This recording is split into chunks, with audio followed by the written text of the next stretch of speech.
I'm Judy Zelina. This is the Millcreek Government Channel. Social Security reaches almost every family and at some point touches the lives of nearly all Americans. It has provided financial protection for our nation's people for over 80 years. Social Security helps older Americans, workers who become disabled, and families in which a spouse or parent dies. As of June 2019, about 177 million people worked and paid Social Security taxes, and about 64 million people received monthly Social Security benefits. Joining us today to talk about scams and support is Public Affairs Specialist John Johnston. Thank you, John, for being on the show. Oh, thanks for having me, Judy. I appreciate it. You always have great information. Today, though, we really want to focus on every year they find new ways to scam our Social Security. What are the most common ones that you're seeing right now? Sure. Well, I think, going back, let's take it back a little bit. When I first started at Social Security back in 1996, so I've been around forever, and you and I have done many of these shows. The first year, it was my first year, and it's the first year you came on board. There we go. So, it was largely the scams that we saw involved people following around mail trucks and stealing Social Security checks out of mailboxes. You're right, yes. Mm-hmm. And that was known. Everyone knew the delivery day was the 3rd of the month, and that was a pretty, that was the biggest scam we had. Fast forward 25 years, we live in a much different world. First off, most of our 99% of our customers receive their benefits via direct deposit, which is wonderful. It cuts down on a whole lot of problems. Right. We also have the internet out there. We also have lots of people making phone calls to us, cell phones. So we have a whole different world than from when you and I started our jobs. Yes, it has. I think that's the first thing that we, need to address. And probably what we started hearing about this, the newest of the Social Security scams was probably around October of 18, and it involved people calling anybody, not just our customers, really anybody who had a phone number.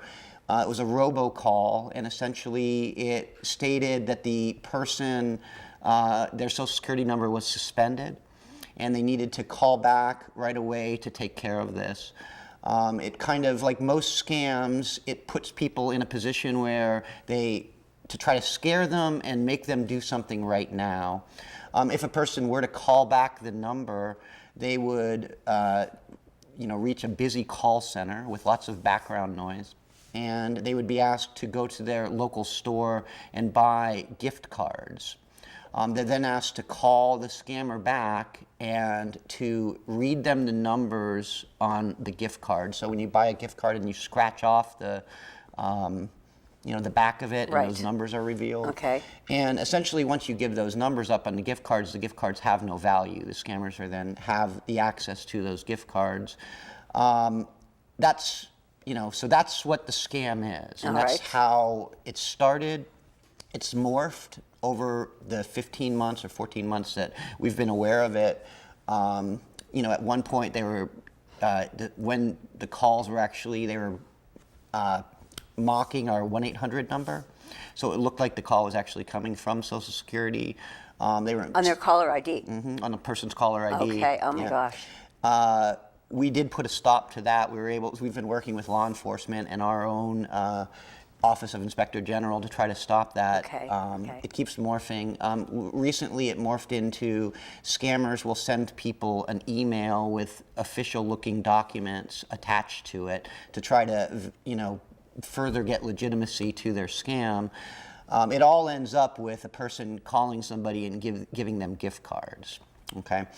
The most important thing is that's not how we do business. We've never done business like that. There's nothing in our policy and in our program that asks people to immediately go to a drugstore, buy gift cards, and read us to them over the phone. I think most people know that, but there are some who are falling for it because we've seen folks who... Because they aren't familiar. Right, they aren't familiar. But I want to ask, John, when would be the only time Social Security would call me. Sure. Well, we rarely cold call people unless you've initiated contact with us That's first. what I thought. Like if I was going to start to apply for Social Security benefits, Right. I've already made that call. Yes. Someone would call me back. Right. So maybe you filed a claim online. All right. A lot of our Okay. customers go right to our website, socialsecurity.gov, file their claim right on the website, and that would, now you've initiated business with us, so maybe we'll need to clarify some things on the application or see some additional documentation.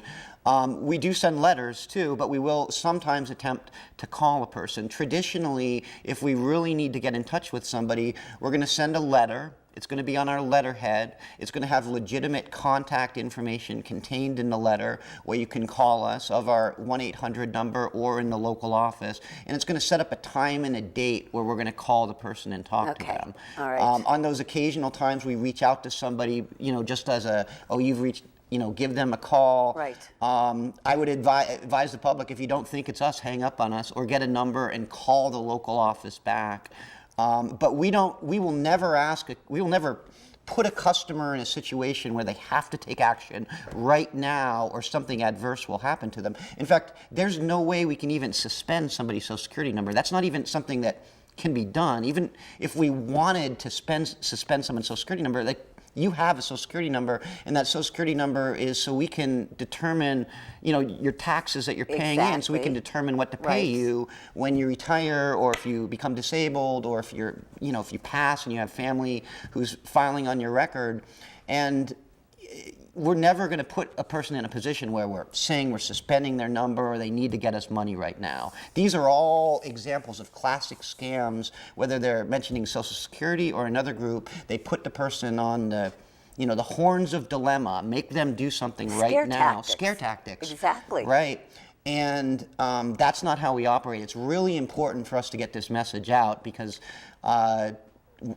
I personally have a lot of concern for the folks who think that we operate like this. And, personally, I'm upset that people are representing themselves as Social Security and kind of ruining our reputation in the public, where it's making us hard for us to do our own business. Right. Also, the other thing that happens, Judy, that must be mentioned when these scam calls happen, and recently I saw some data. There was 27 million calls made over a 23-day period. So to give you and the listeners or the viewers some idea of the amount of people who are being impacted, they're not just targeting seniors. They're targeting everybody with a cell phone. Okay? When these calls come in, my 14-year-old nephew who lives out in Denver, who got his very first cell phone, got a call from a Social Security scammer on it. I have my work cell phone over there. Right before we started, I have 3 voicemail messages from a Social Security scammer on my own work Social Security phone.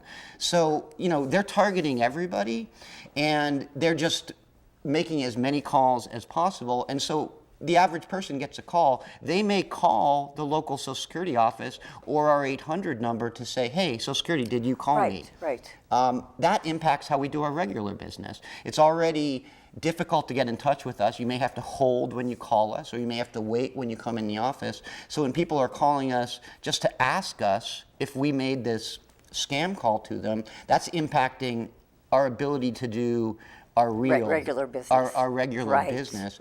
OIG, our Office of Inspector General, which is our law enforcement division, has a website.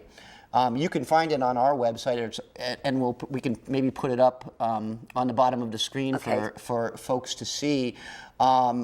They can very easily, within 30 seconds, make a report of the scam call there. Okay. And we're encouraging all of our customers, if you get a scam call, even if it seems minor, take a minute to go to the OIG website and report that call. It'll help us, it'll help our OIG agents hopefully put a stop to this, figure out what's going on and put a stop to it. And, there's always up-to-date information on our website about these scams. So as they morph and change, like we recently became aware of the email component to this. So that was updated on our website. We have a big red banner that deals with scams that people can click to see the most updated information. And our website is socialsecurity.gov. People will notice the Social Security seal in the left-hand corner of our website. Our commissioner, Andrew Saul, recently released a little video that's on our website talking to the public about these scams. I invite everybody to check it out and make sure taking the time to, report it if you do get a call, because it can potentially help shut this down. John, I guess it surprises me that people are falling prey to this, especially once you hear the gift cards. To me, for me, it would be a red flag, but there's a lot of the population that doesn't realize that. So what this is telling me, if this has been going on for this length of time and it's growing and growing, they are making money. Right. They've had some loss, and we've had customers who have complied with their demands, both young people and old people. It's not, again, I want to stress that it's not just targeting seniors, they're targeting everybody. Your kids could be getting calls on their cell phones. They all initiate as a robocall. And really, if you just ignore that or just hang up, and I think most people do. If you think about it, if they're making 750 million calls in a 23-day period, if you extrapolate that over, a 15 month, you're talking about billions of calls that are being made. They're continuing it, though, because they are getting payoff. Meaning some people are sending in these gift cards, and part of the reason why I wanted to focus today, I know we've done a lot of topics over the years, but I really wanted to take today and talk about these scam calls because, we really want to educate the public about how we do business, how we properly do business, and to just hang up on these scammers or not even pick up the call and then leave us, give us information on the OIG website about it. Now, if somebody doesn't have access to a computer, because I do have some seniors, of course, that don't have a computer, and so they can't access the website, who should they notify and how should they do that? Well, if they can use, the easiest way to do it is through the website, and OIG actually set up a special website for these reports. I do understand, as I've been talking to people about this and sending out releases, I've had that question several times, what's an alternative way to report? Now, OIG does have a phone number that people can report it to, but the part of the issue is our OIG isn't used to handling the volume of calls they were getting on these scams. Okay, they're not a large call center like Social Security. Right. So, we really encourage people to do it online if they can, or go to a family member or friend. I was going to say, find somebody who has access, so it does get reported. If they really have no one that they know that goes online or can't do it themselves, on the OIG website, you can find other ways to report fraud, and you can find the number. Now, that number we could give out, and it's on the bottom of the screen also, so that folks can see it. But we really encourage, again, the online reporting, because our OIG is our law enforcement division, and this scam is so big that they're not able to answer all the calls from people who are calling us about it. Right. And viewers, any of you viewers that have received this scam and you don't have access to a computer, you can feel free to come to my office.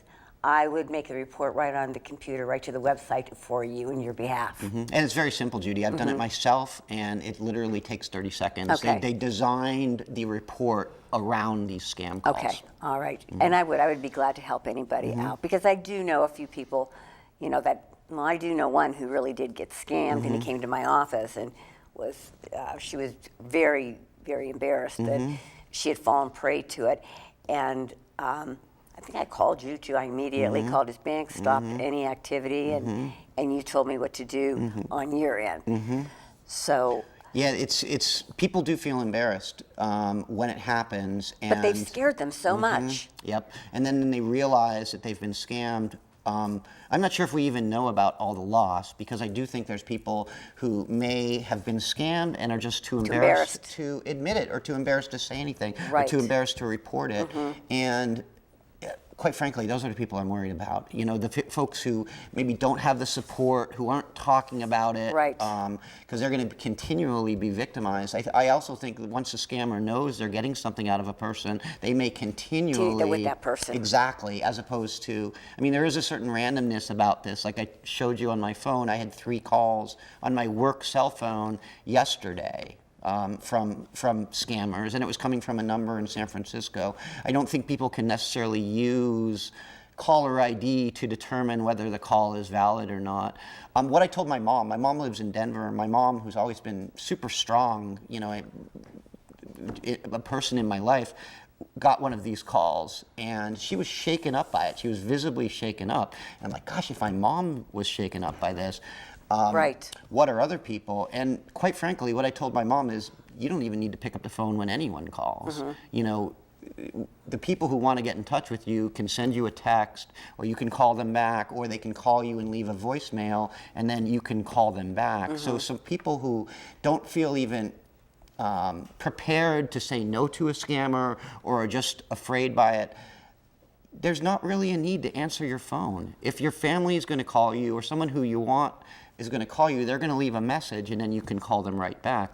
I think sometimes, especially with seniors, because I remember, I'm old enough to remember my dad saying this, it was polite to answer the phone, and that's what you did when the phone rang, and it was impolite to not answer it, unless they called during dinner. Then it was their fault. Oh, then it was okay. Then Yeah, that's right. Then you could never answer the phone. So they're so unthoughtful. right, and I'm not sure that we need to answer the phone today. Let it go to voicemail, and if it's a legitimate person, they'll leave a message, or what we've set up with my mom after she got rattled by this is, hey mom, we'll send you a text, and then you can call us from there, and then you don't need to even worry about, answering the phone. And I think that's a great idea too. It really is. I personally, especially if it's from out of town, like if something from San Francisco, I don't know anybody in San Francisco, and I just won't answer it. Right. And I feel the same way also, that if it's someone really wants to talk to me, they're either going to text me because they do have my phone number, or they're going to leave a voicemail. Absolutely. And I've taught that to my mother. My mother is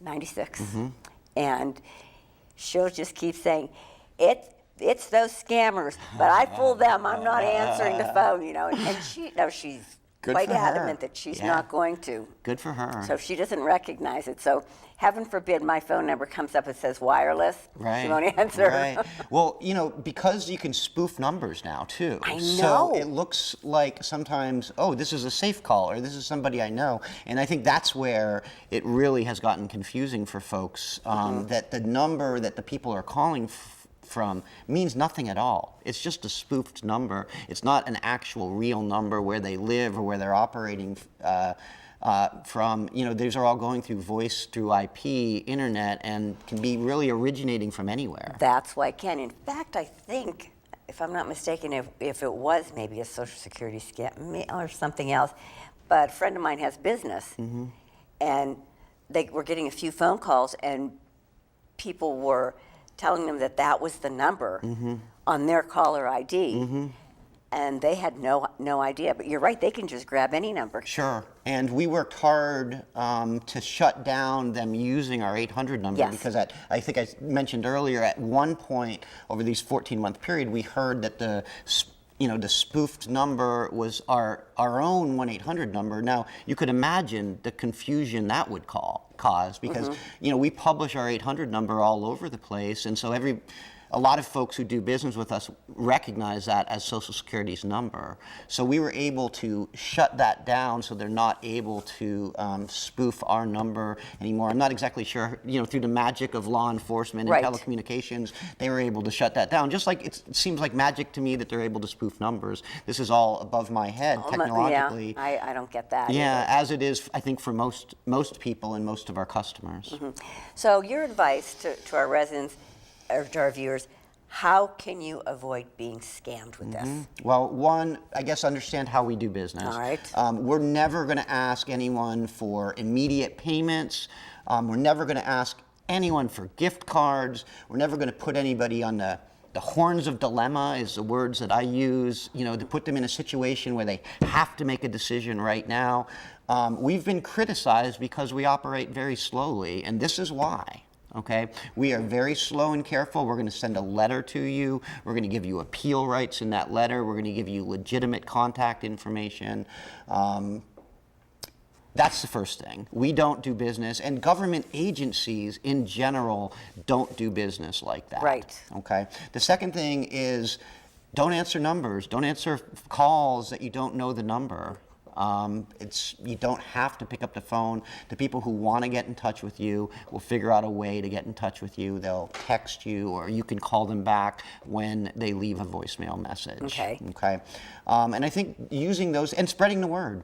Those who know, please spread the word. We're calling on everybody to be advocates of this message. I think it's the only way that we're going to protect everybody and really put an end to it. Is we have to stop the loss. We have to stop folks from sending in the gift cards, and we really need everybody to carry this message around to their friends and family who may not get out and about as much, who may not be hearing these messages, who may be disabled, may have the beginnings of dementia, et cetera, our vulnerable population. Right. And I think it's important, John, that you keep getting the word out and you keep publishing things in the papers and warning people, because honestly, the average person doesn't pay attention to something unless it affects them. You got it. Yeah, right. And they're thinking, oh, Social Security scams, and they'll just go over it because, well, I'll never get scammed. I haven't been scammed, so that doesn't relate to me. But the more you know, the more prepared you are to be able to avoid getting in a situation like this. I think, too, the average person, like the average 30, 40-year-old gets a call, and they're not even thinking about it. They're like, what?